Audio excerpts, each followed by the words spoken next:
નમસ્કાર દર્શક મિત્રો, આપ જોઈ રહ્યા છો વાયન ન્યૂઝ. હવે જોઈએ અગત્યના સમાચાર.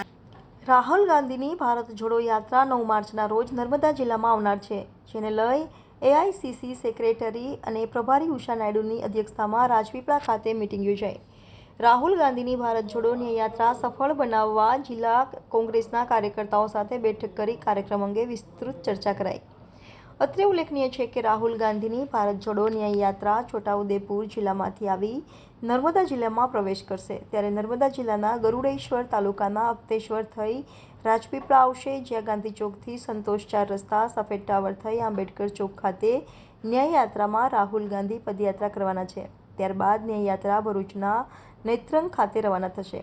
કોંગ્રેસના દિગ્ગજ નેતાઓ પક્ષ છોડી ભાજપમાં જોડાયા તે અંગે ઉષા નાયડુએ જણાવ્યું, ભાજપ પાસે નેતૃત્વની અછત છે, એટલે જ ભાજપે કોંગ્રેસ છોડો અભિયાન ચલાવ્યું છે. જે નેતાઓ કોંગ્રેસ છોડીને જાય છે તેમને કોંગ્રેસે નેતા બનાવ્યા અને એટલે કાબિલ નેતા બન્યા કે ભાજપે તેમને લેવાની ફરજ પડી.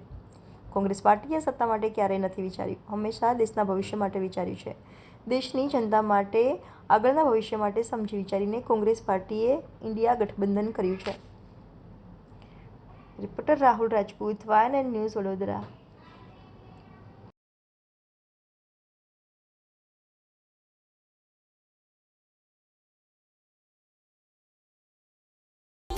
Subscribe now and press the bell icon.